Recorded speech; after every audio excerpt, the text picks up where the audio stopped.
자, 오늘 말씀은 예레미야 11장부터 12장 두 장에 걸친 말씀이고요. 불순종에 대한 내용입니다. 자, 우리 표를 앞에 보시면 예레미야의 입술을 통해서 주님께서 12편의 설교를 우리에게 소개하시는데 오늘은 네 번째 설교에 해당합니다.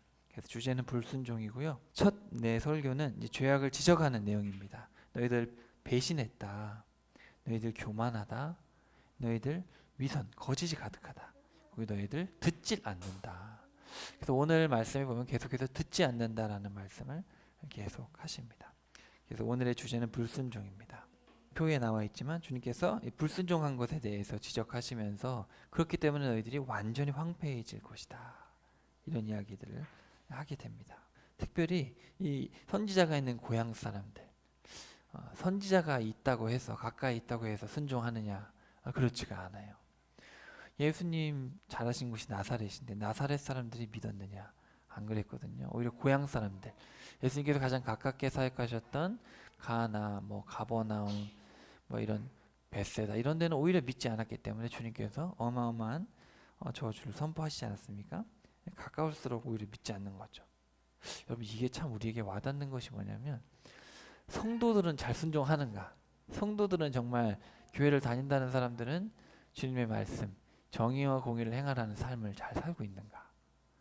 오히려 세상 사람들이 더 욕심이 없는 거 아닌가? 성도님 중에 한 분에게 충격적인 말을 들었는데, 복지를 하시는 분인데 가장 욕심을 내는 사람들이 다 기독교인이라는 겁니다. 물론 다 그렇진 않겠지만 오히려 다른 종교를 가진 사람들이 오히려 더 욕심도 안 내는데 오히려 기독교인 사람들이 욕심이 많다더라. 이게 살아있는 증인입니다. 물론 여러분 다 그렇진 않겠죠.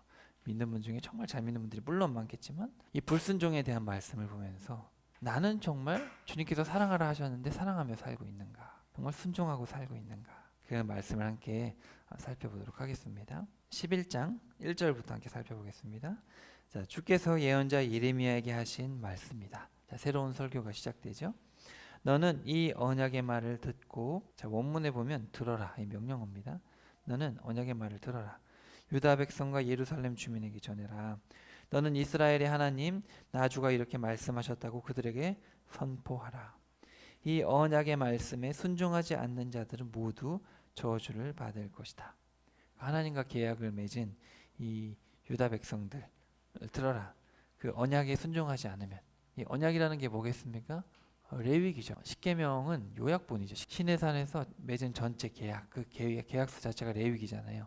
그래서 1장부터 시작해서 27장까지 계약의 내용들이 쭉 써 있거든요. 그 내용에 순종하지 않는 자들은 모두 저주를 받을 것이다. 자, 여기 순종이라고 번역된 단어, 여기 앞에 표를 보시면 제가 앞으로 쭉 설명드릴 텐데, 자, 히브리어 샤마라는 단어인데요. 여러분 쉐마 이스라엘 들어보셨죠? 들으라 이스라엘아. 근데 자, 듣다라는 단어는 우리말로 하면 듣는 거죠. 근데 이 히브리 단어라는 것은 되게 함축적인 의미를 담고 있거든요. 그러니까 여기에는 항상 행동이 따라갑니다. 그러니까 들은 대로 행동해야 되는 것이, 우리말도 물론 그렇죠. 근데 우리나라는 듣다라고 했을 때는 좀 그냥 물리적으로 듣는 개념이 강한데, 우리나라 말로 하면 청종이라는 개념을 했을 때는 조금, 아니면 경청이라고 했을 때 좀 더 주의 깊게 듣고 그거대로 행동하는 느낌이잖아요. 근데 듣다라고 했을 때는 그냥 어떤 듣는 개념이 강합니다. 근데 이 히브리어의 샤마라는 단어는 단순히 듣다라는 게 아니라 듣고 따라가는 거예요. 그렇기 때문에 순종이라고 번역을 해놨습니다. 원래 물리적 의미는, 문자적 의미는 듣다라는 거예요. 샤마는 듣는 겁니다. 자, 그래서 순종하지 않는 자들은 모두 저주를 받을 것이다. 이 언약은 내가 용광로 불속과 같은 이집트에서 너희 조상들을 데리고 나왔을 때 그들과 맺은 것이다. 이집트에서 데리고 나와가지고 50일이 됐을 때 시내산에 강림하셔가지고 그때 돌판에 새기죠. 동물의 피를 뿌리면서 계약을 맺지 않습니까? 자, 그때 나는 그들에게 말하기를 너희는 내 말에 순종해라. 여기도 명령어로 되어 있고요. 샤마입니다. 내 말에 순종하고 내가 너희에게 명령한 대로 살아라. 그러면 너희는 내 백성이 될 것이고 나는 너희의 하나님이 될 것이다 하였다. 그런뒤 나는 너희 조상들에게 젖과 꿀이 흐르는 땅을 주기로 약속하였다. 오늘날 너희가 살고 있는 바로 그 땅이다. 그래서 내가 주께 대답했다. 아멘 주여. 이렇게 대답을 했다. 주께서 또 내게 말씀하셨다. 너는 유다의 성읍들과 예루살렘의 거리에 나가서 이런 말을 전해라. 명령합니다. 그들에게 이르기를 너희는 이 언약의 말에 귀를 기울여라. 자, 여기 귀를 기울여라. 샤마예요. 같은 말을 지금 다른 뉘앙스로 번역을 했어요. 언약에 순종해라. 이 말대로 행하라. 내가 너희 조상들을 이집트 땅에서 데리고 올라올 때부터 오늘까지 나는 거듭해서 내 말을 따르라고. 자, 여기 따르라고도 샤마입니다. 순종하라고 너희들에게 경고했다. 그런데도 너희는 순종하지 않았다. 나의 말에 귀를 기울이지 않았다. 모두가 각자 제 멋대로 자기 고집에 따라 살면서 악한 마음으로 온갖 죄를 저질렀다. 그래서 나는 만일 내 언약을 지키지 않으면 내가 벌을 내리겠다고 경고했던 그대로 너희에게 재앙을 내렸다. 그런데도 너희는 내 언약을 지키지 않았다. 그래서 레위기 26장에 보면 복과 저주가 있는데 저주가 어떻게 기록되어 있냐면 5단계에 걸쳐서 되어 있습니다. 너희가 만약에 1단계를 어겼을 때 이런 저주를 받는다. 근데 너희가 만약에 1단계를 어기면 그것보다 7배가 더 센 벌을 받는데 그게 2단계다. 그리고 3단계, 4단계, 네가 4단계도 안 지키면 그것보다 더 7배 센 벌을 받을 건데 바로 5단계 니네들이 자녀의 살을 먹을 것이다. 먹을 게 없어가지고 이제 그런 이야기들이 아주 명료하게 나오고 이 레위기를 제대로 읽은 사람들은 이제 레위기 이후의 책들을 쭉 읽었을 때 얘네들이 지금 몇 단계에 와 있는지를 알게 됩니다.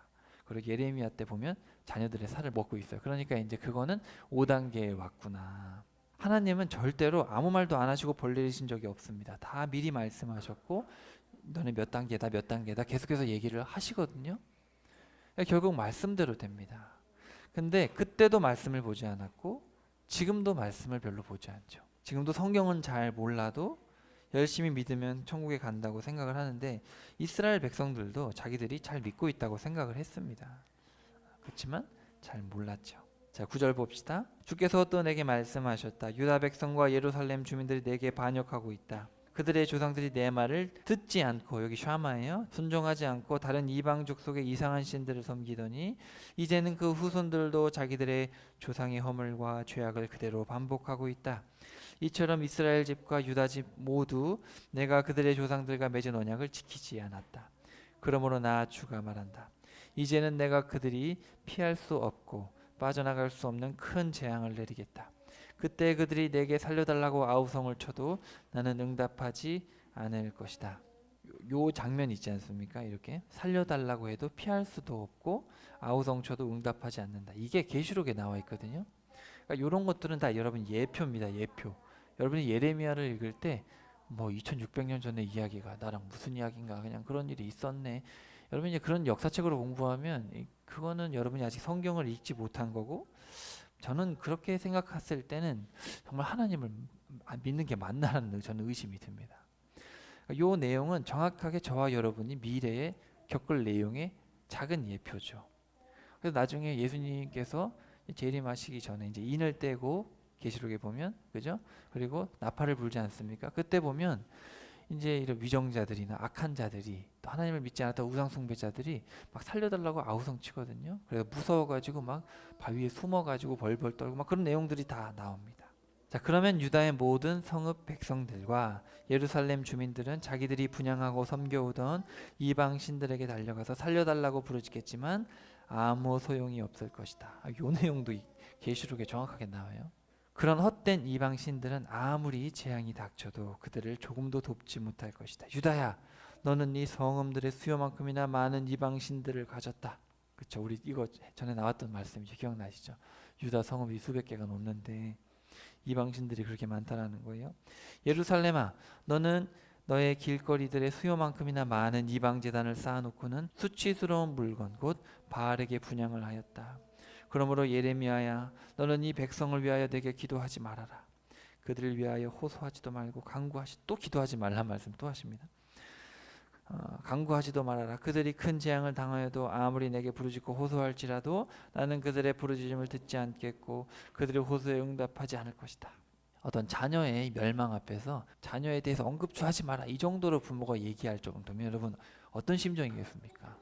내가 내 몸으로 낳은 자녀를 지금 끝낼 수밖에 없는, 부모가 심판을 할 수밖에 없는 상황에서 자녀 이름을 자꾸 언급하지 말라. 왜냐면 들으면 마음이 아프니까, 내 자식이니까. 이제 하나님이 이런 마음을 전달해야 할 정도면 이게 얼마나 찢어지는 마음일까, 여러분이 이거를 본문을 읽으면서 좀 이렇게 읽어내실 수 있으면 좋겠어요. 우리가 지난 시간에도 살펴봤는데 기도하지 말라고 했지 않습니까? 또 기도하지 말라 이런 얘기를 계속 하시죠. 왜 이런 얘기를 하겠습니까? 부모가 자꾸 자녀가 생각나니까 이런 얘기를 하는 겁니다. 자꾸 자녀를 살려주고 싶고 자비의 마음과 긍휼의 마음이 자꾸 마음속에 부모의 마음에 있으니까 자꾸 그런 말 하지 마라, 마음 약해진다. 아니, 여러분 좀 이해가 되십니까? 이런 어떤 하나님의 마음선을 읽어내야지. 아니 그냥 무서운 책이네, 아무 의미 없어요 그렇게 읽어내면. 순종하지 않는 자는 저주를 받는다. 순종하라고 말했지 않냐? 순종하고 행하라고 하지 않았냐? 들으라고 경고했다. 귀 기울이지 않았다. 너희들이 듣지 않았다. 이런 얘기들을 계속합니다. 자, 12장 14절로 갑시다. 자, 주께서 또 말씀하신다. 내가 내 백성 이스라엘의 유산으로 준 땅을 짓밟고 파괴한 모든 악한 이웃 나라들에 대하여 말한다. 보라, 내가 그들이 사는 땅에서 다 쫓아내고 그들 가운데 붙잡혀 있는 유다 백성들을 가려 뽑아 인도해내겠다. 하지만 내가 내 백성 유다 백성을 가려 뽑아 인도해낸 후에는 그들을 다시 불쌍히 여겨 그들 각 사람을 각각 그들의 고향 땅으로 돌아가게 하겠다. 그들은 이전에 내 백성에게 바알의 이름으로 맹세하도록 가르친 것처럼 만일 그들이 내 백성의 도를 부지런히 배워서 이제는 주께서 살아계심을 두고 맹세합니다 하면서 내 거룩한 이름으로 맹세한다면 나는 그들 또한 내 백성들 가운데 자리 잡게 하겠다. 그러나 그들이 내 말에 순종하지 아니하면 나는 그 나라의 민족을 뿌리채 뽑아 완전히 멸망시킬 것이다. 자, 나 주의 신탁이다. 자, 여기 동그라미 한번 쳐보고 밑줄 쳐볼까요? 내 말에 순종하지 아니하면 나는 나라와 민족을 뿌리채 뽑아 완전히 멸망시킬 것이다. 그러니까 주님은 택한 백성이든 택하지 않은 백성이든 다 돌아오기를 정말 바라시는 겁니다. 이 설교의 끝에 지금 이런 이야기를 하고 계시는 거예요. 그러니까 나중에 내가 너무 지금 화가 나서 끝장 내버릴 건데 끝장 내고 나서 그나마 괜찮은 사람들을 나중에 데려올 거고 그 데려온 사람들을 통해서 또 다른 나라 사람들도 회개하는 사람들이 있다면 다 내가 용서한다. 왜냐, 하나님은 택한 백성도 택하지 않은 백성도 다 하나님께 돌아오기를 바라시는 거죠. 택한 백성은 왜 택했냐면 모두가 말을 안 듣는 가운데 있으니까 몇 명이라도 모범을 삼아야 다른 사람들도 좀 모범이 될까 싶어가지고 주님께서 이스라엘을 택한 거지 이스라엘이 잘나서 택한 게 아니거든요. 그런 의미에서 이스라엘 백성들이 자기의 책임을 망각했기 때문에 지금 불같은 심판을 받는 것이고 그 불같은 심판 후에 깨닫고 돌아온 사람들이 있다면 그 사람들을 바벨론 포로 이후에 이제 느헤미야와 에스라를 통해서 다시 시작을 하고 그리고 몇몇 사람들이 회개하는 사람들이 있었지만 물론 얼마 가지 않았지요. 그래서 궁극적으로는 여러분 알다시피 예수님께서 오시게 되지만 어찌됐든 하나님께서 예레미야를 통해서 하신 말씀을 우리가 저렇게 봤을 때 정말로 주님께 돌아오는 사람이라면 주님은 반드시 용서하시고 모두가 돌아오기를 정말 바라시죠. 하지만 끝까지 순종하지 않으면 나라와 민족을 뿌리채 뽑아 완전히 멸망시킨다. 그러니까 불순종하면 멸망입니다.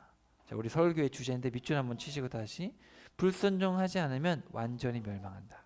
자, 여러분 이것은 저와 여러분의 인생에 대한 강력한 경고입니다. 저와 여러분도 불순종하면 지옥행입니다. 반드시 지옥합니다. 안일하게 사는 사람들이 생각보다 많아요. 그냥 에이 예배 대충 드리고 교회 정도껏 출석하고 그러면 되지 뭐. 왜 그럴까요? 주님의 말씀을 듣지 않으니까, 잘 모르니까, 또 지옥과 천국에 대해서 정확한 개념, 정확한 생각이 없으니까. 여러분, 영원한 심판과 영원한 천국이 내일 만약에 와요. 내일 여러분이 지금까지 행한 것에 대해서 하나님께서 쭉 보시고 행한 대로 갚으시겠다 그랬거든요. 그래서 내일 천국 갈 사람 천국 가고 지옥 갈 사람은 지옥 가요. 그럼 여러분 오늘 대충 살 수 있겠습니까? 오늘 예배를 드리는데 대충 드리고 그냥 할 거 다 하고 그럴 수 없죠. 천국과 지옥을 믿지 않기 때문에 예배를 드리지 않고 믿지 않는 겁니다. 세상 사람들 천국과 지옥을 모르니까 저렇게 자기 하고 싶은 대로 사는 거죠. 불순종. 자, 오늘 불순종이라는 단어가 뭐라 그랬습니까? 듣지 않는 거라 그랬어요. 이 세상을 만드신 분의 말씀, 지금 벌써 6,000년이 넘은 것 같은데 그 수천 년 동안 외치셨던 그분의 말씀을 아직도 듣지 않고 2000년 전에 사람이 되셔서 오셨는데도 아직도 그분의 말씀을 듣지 않고 있는데 멸망을 피해갈 수 있다? 그럴 수 없거든요. 이 신앙에 대해서 정말 진지해야 됩니다. 자, 그래서 순종하지 않는 나라는 완전히 멸망한다. 여러분 이 무서운 경고의 말씀을 잘 들으시고 일단 나 자신을 잘 돌아봐야 되고 그다음에 우리의 가족들, 우리의 이웃들, 우리 직장 사람들 다 좀 돌아봐야죠. 이게 얼마나 무시무시한가.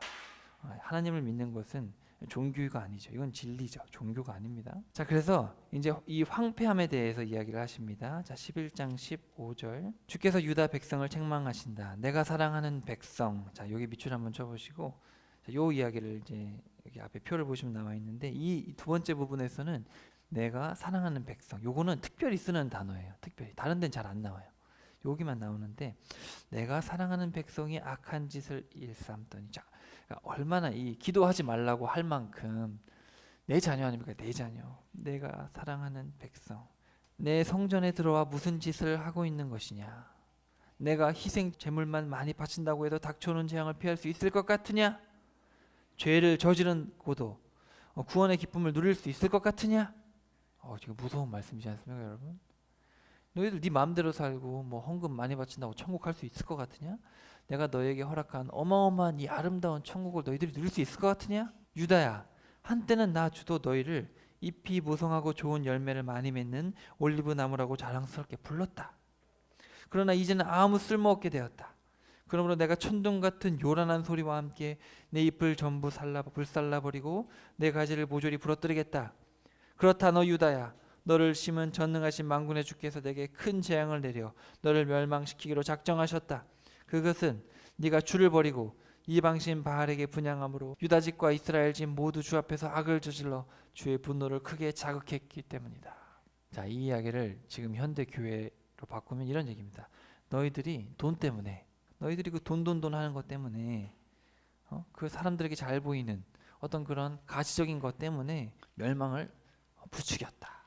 여러분 정말 그렇거든요. 제가 보기에는 정말 교회가 돈 때문에 성경에 없는 것들이 너무 많이 생겼어요. 예를 하나 들어봅시다. 자, 여러분 뭐 오해의 요소가 있을 수 있는데 잘 들어보세요. 자, 여러분 일천번제라는 헌금이 있거든요. 일천번제를 왜 합니까? 1000번 동안 1000번이나 우리가 헌금을 드리면 그 정성을 받아주시지 않겠나. 그래서 1000번제를 드리거든요. 근데 여러분 사실 주님은 1000번 해야지 응답해 주시는 분입니까?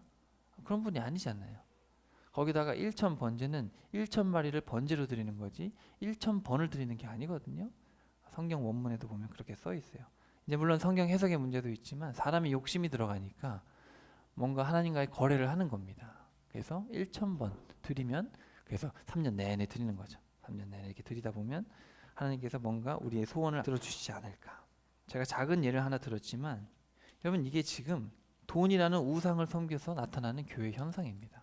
너희 성읍의 수대로 우상을 섬긴다 그랬는데 여러분 지금 이 현대 사회에 우리가 믿음 속에서 돈 때문에 생겨난 성경에도 없는 것들이 수백 가지가 넘어요. 강단에서 언급하기조차 민망한 것들이 많습니다.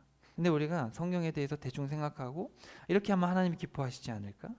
아니 말씀하신 대로 하면 되는데 여러분 이 주님의 어떤 이 강력한 명령들을 잘 새겨야 됩니다. 생각하지 않으면 안 돼요. 잘 생각하고 내가 제대로 믿고 있는지를 잘 봐야 됩니다. 열심히 믿었는데 지옥 갈 가능성이 적지 않아요. 바리새인들, 사두개인들이 그랬죠. 저는 여러분들이 정말 주님의 말씀대로 믿어서 그분의 기쁨이 되기를 간절히 바랍니다. 12장 7절로 가시면 같은 맥락입니다. 자, 주께서 말씀하신다. 내가 내 집을 버렸고 나도 내 유산을 내던졌다. 내가 마음 깊이 사랑하는 자를, 여기 아까 했던 얘기죠, 원수들의 손아귀에 넘겨주었다. 그것은 나의 소유된 내 사랑하는 백성이 숲속의 사자처럼 되어 나를 향해 으르렁거리며 달려들었기 때문이고 그리하여 이제는 내가 그들을 미워했기 때문이다. 내 소유된 내 백성은 눈에 띄는 얼룩무늬 매처럼 되었으며 다른 모든 매들은 그 얼룩무늬 매를 에워싼 채 공격을 하려 한다. 그러니 너희는 이번 기회에 온갖 야생 동물들도 다 불러 모아서 그 얼룩무늬 새를 다 함께 뜯어 먹도록 하여라. 보라, 수많은 목자들이 이 땅으로 몰려와서 내 포도원을 망쳐놓고 내 밭을 마구 짓밟아 버렸다. 그들은 내가 기뻐하는 내 땅을 삭막한 황무지로 만들어 버렸다. 그들이 내가 사랑하는 이 땅을 황무지로 만들었으므로 황무지가 된 이 땅을 나를 향해 슬피 통곡한다. 이처럼 온 땅이 삭막한 황무지로 변했는데도 그 일로 슬퍼하는 사람이 아무도 없다. 그러니까 유다 땅이 그렇게 될 거라는 거예요. 유다 땅이 막 매들이 와가지고 막 다 그냥 다 뜯어먹는 그런 곳, 황무지가 될 것이다. 그리고 아무도 그 땅이 황무지가 된 걸 보고 우는 사람조차 없는 어떤 그런 황무지가 될 것이다. 너희들이 순종하지 않았기 때문에. 보라, 이 땅을 망치는 자들이 유다 광야의 모든 벌거숭이 언덕들 위에 이미 이르렀고, 바벨론이 쳐들어오는 거죠. 주의 칼이 유다 땅의 이쪽 끝에서 저쪽 끝에 이르기까지 온통 휩쓸고 다니니 어느 한 사람인들 그 목숨이 안전할 수 있으랴. 그때 이 백성은 밀을 심어도 가시만 잔뜩 거두겠고 땀 흘려 수고해도 아무 소출이 없을 것이다. 정녕 그날에 이 백성은 주의 맹렬한 분노로 인해 추수할 것이 아무것도 없을 것이므로 큰 수치를 느낄 것이다. 자, 원문에 보면 큰 수치를 느껴라, 명령어입니다. 수치를 당해라. 주님 화가 나셔서 지금 명령하는 거예요. 너는 수치나 당하라. 이런 식으로 이야기를 하는 것이죠. 그래서 여기 제가 앞에 표로 보여드렸는데 사랑하는 백성이라고 얘기를 하면서 무시무시한 심판을 얘기를 합니다. 이거 되게 마음 아픈 얘기죠. 앞에 어떤 특별한 단어, 이 사랑하는 백성이라는 단어를 썼는데, 그죠? 내 사랑하는 백성, 너희들은 수치나 당해. 그러니까 이게 지금 어마어마한 사랑을 배신해서 어마어마한 분노가 같이 기록이 되어 있는 겁니다. 여러분이 만약에 남편에게 배신을 당하거나 남편이 뭐 바람을 폈거나 또 아내가 바람을 피우면 그 배신감이 어마어마하지 않습니까? 이 부부간의 배신으로 인한 이 분노는 어마어마하죠. 그렇게 사랑했는데 그렇게 배신. 하나님도 그렇게 이스라엘을 사랑하셨죠. 그렇게 첫사랑이라고 그렇게 막 사랑해가지고 길거리에 버려진 여자의 핏덩이, 탯줄도 잘리지 않은 그 여자애를 주워와가지고 예쁘게 키워가지고 정말 왕비로 만들었는데 다른 남자랑 바람피고 있다. 이게 에스겔서 16장의 내용 아닙니까? 이런 내용들이 이제 있는 거예요. 그런 어떤 하나님의 마음이 여러분 좀 잘 느껴주시면 좋겠어요. 그러니까 분노는 사랑 때문에 나오는 거죠. 그러니까 구약의 신은 이 여호와는 저급한 신이다. 무섭고 막 죽이라고 그러고 애들 죽이라고. 그러니까 요렇게 말하는 무신론자들은 진짜 무식한 겁니다. 무식한 거예요. 하나님 성경을 제대로 읽어내지 못하는 그런 거죠. 11장 18절로 가면 조금 다른 내용이 나오는데 되게 중요한 내용입니다. 바로 고향 사람들이 죽이려고 하는 거예요. 고향 사람들이. 자, 이 얘기가 왜 여기 들어있는가? 그러니까 불순종에 대한 설교를 하는데 왜 고향 사람들 이야기를 하는가? 주께서 친히 내게 알려주셨기에 내가 내 고향 아나돗 사람들의 악한 음모를 알았다. 주께서는 그들의 모든 악한 행위를 내게 다 보여주셨다. 처음에 나는 도살장으로 끌려가는 순한 양과 같이 나의 대적들이 나를 죽여 없애려고 온갖 궁리를 다하고 있는데도 그것을 전혀 모르고 있었다.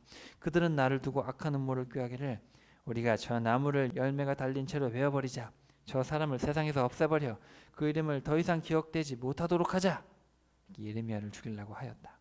그래서 나는 주께 기도하였다. 전능하신 만군의 주여, 오직 공의로 심판하시며, 요 심판하시는 단어가 바로 미슈파트에서 나온 단어예요. 공의로 심판하시며 사람의 생각과 마음을 다 아시는 주여, 저의 억울한 사정을 주께 다 아뢰었으니 주께서 저들에게 갚아주소서. 그리하여 나로 주의 보복하시는 광경을 보게 하소서. 그렇게 기도를 한 거예요. 그때 주께서 아나돗 사람들에 대해 내게 일러주셨다. 네 고향 아나돗 사람들이 네 목숨을 노리면서 너를 향해 이르기를 너는 주님의 이름으로 예언하지 마라. 그렇지 않으면 우리 손에 틀림없이 죽게 될 거다 하고 있다. 그러나 전능하신 만군의 주가 말한다. 보라, 내가 그들을 벌하겠다. 아나돗 성읍의 젊은이들은 칼에 맞아 죽을 것이고 그들의 자녀들은 기근으로 굶어 죽을 것이다. 벌할 때가 되어 내가 아나돗 주민들에게 마침내 재앙을 내리면 그들 가운데 살아남는 자가 하나도 없을 것이다. 고향 사람들 때문에 힘들다. 두 가지로 생각해 볼 수 있겠죠. 한 가지는 우리 믿는 사람들을 가장 힘들게 하는 사람들은 가장 가까운 사람들입니다. 가장 가까운 사람들이 여러분들이 진리의 길로 가려고 할 때 가장 힘들게 할 수가 있어요. 여러분이 그걸 염두에 두고 있어야 됩니다. 실제로 여러분이 보통 주님의 길을 가려고 할 때 가장 먼저 나오는 게 물질의 시험인데 물질을 뛰어넘지 못하죠 사람들이. 근데 그 물질의 시험이 누구에서 오냐면 가장 가까운 사람들에게서 옵니다. 그게 배우자가 될 수도 있고 자녀가 될 수도 있고 직장 동료가 될 수도 있고 상사가 될 수도 있고 가장 가까운 사람한테로부터 이 돈 문제가 여러분을 올겨맬 수 있어요. 또 그 다음에 인간관계죠. 그래서 여러분이 이 믿음의 길을 걷다 보면 가장 가까운 사람들을 통해서 마귀가 역사할 때가 있을 겁니다. 그럴 때 이 말씀을 생각하시고 주님께서는 끝까지 여러분을 지켜주시고 여러분이 정도를 가면 됩니다. 그럼 주님께서 악한 자들은 심판하십니다. 그게 하나씩 있고 또 한 가지는 고향 사람들이면 예레미야에게 가장 많은 말을 들을 수 있는 기회가 있지 않았겠습니까? 이 가장 가까운 사람들, 가장 안 돌아올 수 있다라는 거예요. 가장 전도하기 어려운 게 가족이라는 말, 그런 얘기 하지 않습니까? 예수님께서 나사렛 사람들, 선지자의 말을 듣질 않는다. 고향 사람들은 이게 얘기하시지 않습니까?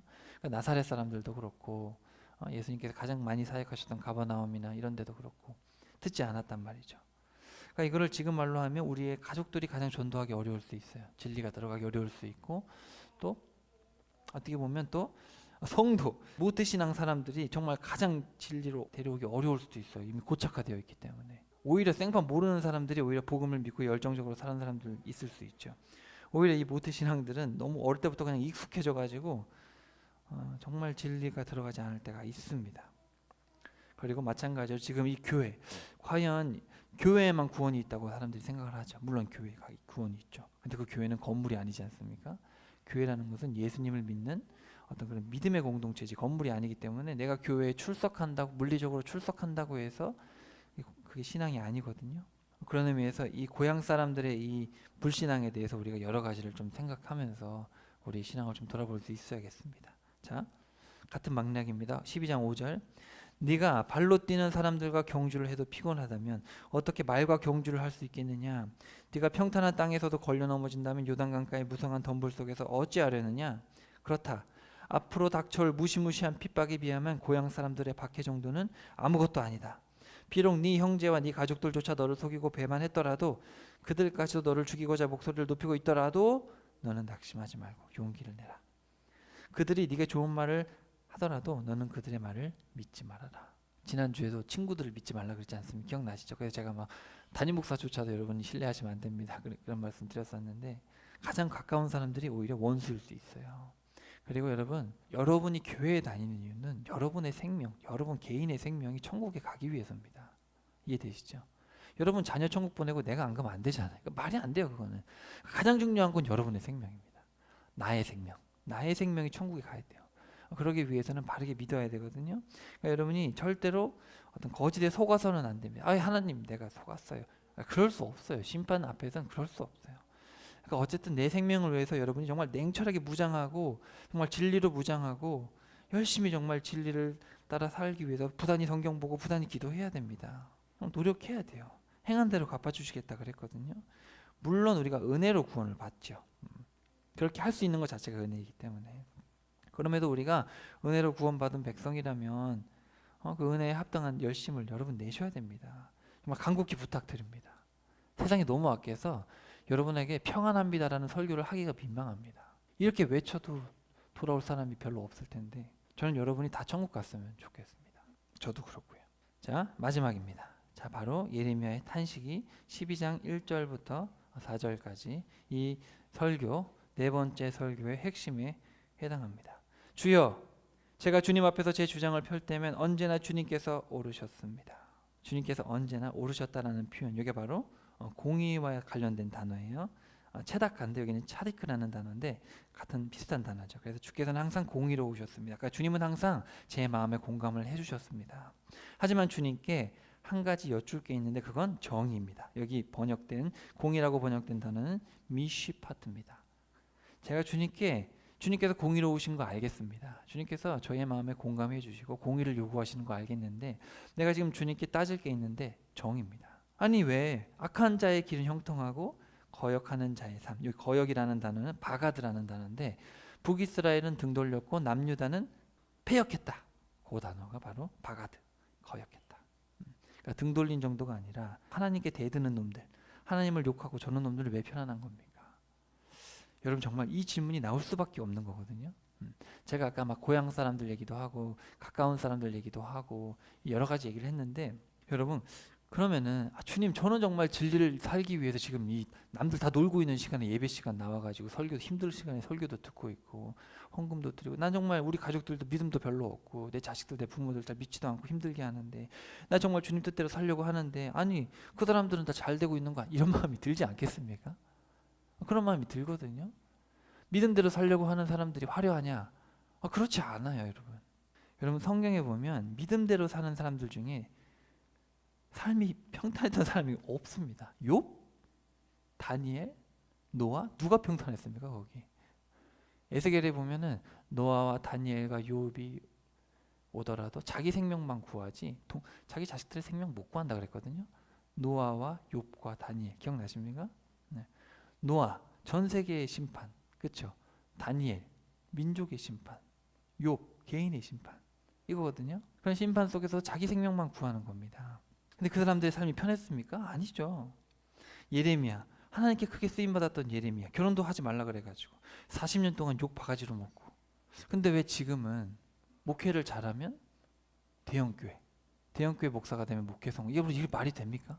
뭔가 이상하게 가고 있다는 걸 여러분이 좀 느끼셔야 됩니다. 자, 어찌하여 악한 자의 길이 형통하고 거역하는 자의 삶이 편안한 것인가? 그들이 뿌리를 내리고 쑥쑥 자라서 열매를 풍성히 맺는 것은 주께서 다 그들을 굳게 심으셨기 때문이 아닙니까? 그들을 보십시오. 그들이 입술로만 주님께 가까이 할 뿐 그들의 마음은 주님에게서 멀리 떠나 있습니다. 그러나 주께서는 저를 잘 아십니다. 저의 속을 다 들여다보시는 주께서는 제가 언제나 온전한 마음으로 주님 편에 서 있다는 것을 잘 아십니다. 그러므로 주님, 도살할 양을 그 우리에게 끌어내듯이 그들을 그 안락한 자리에서 끌어내소서.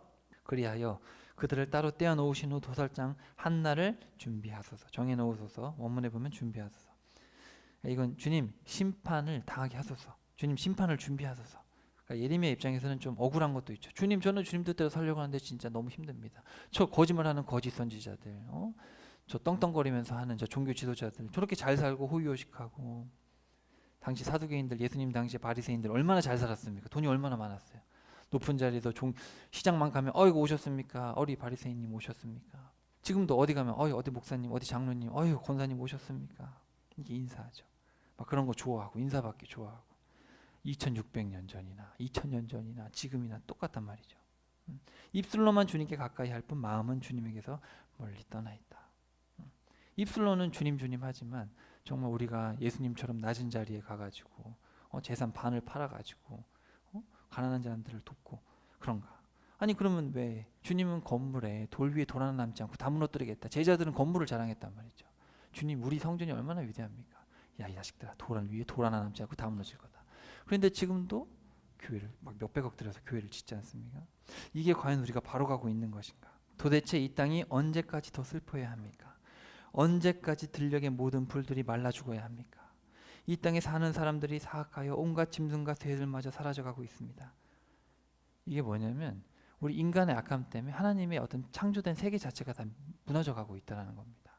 인간의 어떤 욕심 때문에 종교도 피폐해져 가고 있고 또 사람들도 피폐해져 가고 있지만 그것뿐만 아니라 하나님이 창조하신 세상 만물이 다 피폐해져 가고 있죠. 여러분 이거 너무 와닿지 않습니까? 지금 동물들이 무슨 죄가 있어서 멸종합니까? 동물들은 절대로 배부르면 더 안 먹거든요.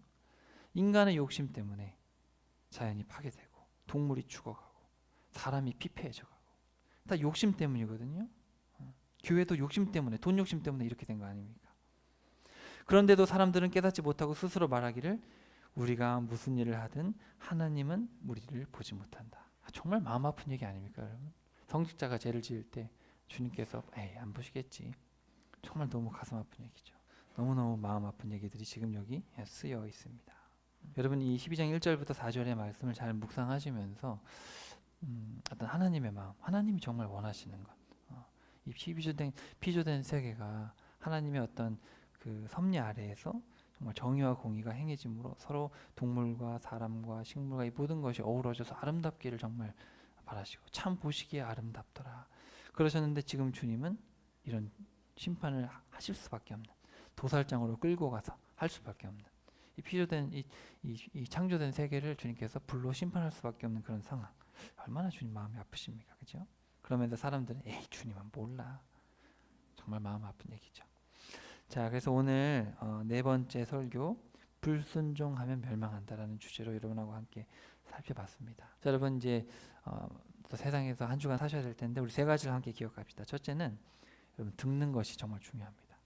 잘 들어야 돼요. 그리고 지금 말로 하면 그때는 이제 성경이 없기 때문에 잘 들어야 되는데 지금은 여러분이 성경을 읽을 수가 있습니다. 그때는 성경이 귀했기 때문에 일반인들은 성경을 읽지 못했어요. 가서 들어야 되는 거예요. 근데 지금은 성경이 다 기록되어 있기 때문에 주님께서 실시간 음성으로 말씀하실 필요도 없고, 그럴 수 있지만 그러실 필요가 굳이 없고, 그러니까 지금 여러분에게 가장 듣는 것이 중요하다. 샤마라고 했을 때 여러분에게 이해 쉽게 말씀드리고 싶은 것은 여러분이 하나님의 말씀을 잘 알아야 됩니다. 잘 듣고 공부하고 읽고 배우고 외우고 하나님의 말씀이 체화돼야 돼요. 정말 이게 정말 제일 중요해요. 그리고 이것을 하기 위해서는 여러분이 부단히 기도하셔야 돼요. 기도하면서 같이 하나님 말씀대로 주님 말씀 깨닫게 해주세요. 말씀을 알고 싶어요. 그런 열정이 있어야죠. 그냥 공부하라는 얘기가 아니거든요. 이해하려면 기도가 나와요. 정말로. 하나님 말씀을 읽다 보면 막 나도 모르게 기도가 나오고 막 눈물이 나오고 그게 정상이죠. 성경을 제대로 읽으면. 우리가 이거를 무슨 문자적으로 머리에 넣는 게 아니잖아요. 감정을 읽어내야 되니까. 그럼 기도가 하게 됩니다. 자, 그거 첫 번째고요. 두 번째는 자, 완전한 사랑에 대한 배신은 완전한 멸망이라는 것을 우리가 기억해야 됩니다. 하나님은 너무 사랑하셨어요. 그래서 그 너무 사랑하셨기 때문에 그걸 배신하면 어마어마한 심판이 기다리고 있습니다. 그러니까 예수님을 안 믿는 죄는 어마어마합니다. 아들의 피값을 치렀기 때문에 주님은 그것보다 더 큰 사랑은 없어요. 여러분 상상할 수 없죠. 없죠. 아들의 목숨을 죽이는 것보다 더 큰 사랑은 상상할 수가 없기 때문에 예수님을 끝까지 거부하고 예수님의 길에 따라 예수님의 말씀 따라 살기를 거부하면 무시무시한 심판이 있습니다. 여러분 며칠 전에 제가 신곡이라는 만화책이 있어서 그걸 좀 읽었거든요. 신곡. 그것도 지옥에 대한 이야기예요. 단테의 신곡. 물론 그거는 좀 카톨릭 배경이라 좀 가려 읽어야 될 게 있지만 어쨌든 거기에 보면 이제 행한 대로 받는 지옥의 무서움에 대해서 드러나 있고 또 여러분 철로역정 같은 거 아시죠? 그런 것들. 그런 문학 작품들을 읽으면 성경에 나와 있지 않지만 또 지옥이 실제로 그렇진 않겠지만 지옥의 무서움에 대해서 막 약간 무시무시해지거든요. 근데 성경에서 불명한 건 영원히 타는 불못이라고 되어 있습니다. 거기서 영원히 고통받을 것이다. 여러분 이 예수님을 믿는 것은 내 영원한 생명에 대한 건데 지옥의 실체를 잘 모르기 때문에 사람들이 두려움이 없는 거예요. 지옥의 실체를 알면 지옥이 실존한다는 걸 알게 되면 절대로 대충 못 믿죠. 그래서 여러분의 자녀들, 여러분의 부모들, 여러분 스스로가 아직도 두려움과 떨림이 없고 그냥 게으르게 살고 그냥 대충 살고 그냥 나 편안하게 산다 그냥. 죄송하지만 지옥에 대한 생각이 없는 겁니다. 우리 기독교는 지옥을 설교 잘 안 하죠. 사람들이 듣고 싶어 하지 않으니까. 하지만 지옥이 실제라면 설교해야죠. 실제로 천국과 지옥이 여러분 내일이 있을지 여러분이 내일 어떻게 될지 모르잖아요. 내일 천국과 지옥으로 나눠진다면 오늘 대충 살겠습니까? 제가 여러분 이런 말씀을 하는 것은 여러분이 정말 저는 천국 갔으면 좋겠어요. 저와 여러분이 정말 구원받았으면 좋겠고 은혜로 물론 구원받는 것이죠. 왜냐면 내가 구원받은 백성인가 그건 여러분 죽을 때까지 몰라요. 사람이 알 수가 없어요. 내 확신으로 물론 믿음으로 가지요. 하지만 주님의 평가는 그 자리에 그때 우리가 확신할 수 있지 않겠습니까? 내 스스로 물론 주님의 은혜와 확신을 가지고 살아가지만 어쨌든 심판대 앞에 설 때까지는 늘 우리가 두렵고 떨리는 마음으로 구원을 이루어 가라고 베드로가 얘기하지 않습니까? 저는 이 악한 시대 속에 여러분이 그렇게 하실 수 있기를 외치고요. 자, 그다음에 세 번째로 고난은 가장 가까운 곳에서부터 온다. 꼭 기억하셔야 됩니다. 아까 고향 사람들 얘기를 했는데 여러분이 지금 이 예배 시간에 결단을 하고 뭔가를 시작하라고 했을 때 여러분을 제일 힘들게 하는 건 여러분의 가족일 수 있어요. 그걸 잘 생각하시고 가족이나 가까운 사람이든. 그래서 오늘 말씀을 통해서 여러분이 세 가지를 기억하시고 불순종의 결과는 멸망이다. 너무너무 중요하죠. 잘 아는 내용이지만 그 내용이 얼마나 무시무시한 내용이고 오늘 설교를 통해서 여러분이 하나님의 마음을 좀 잘 배우셨으리라 생각이 됩니다. 그래서 다가오는 한 주간도 정말 여러분 순종하기 최선을 다하시고 말씀을 가까이 하시고 완전한 사랑에 보답할 수 있는 그런 삶을 잘 살아가셔서 가까이서 오는 어떤 풍파 어려움이 있을지라도 믿음으로 잘 이겨내시고 끝까지 믿음으로 주님의 명령에 순종할 수 있는 착하고 충성된 종들 다 되기를 간절히 축복합니다.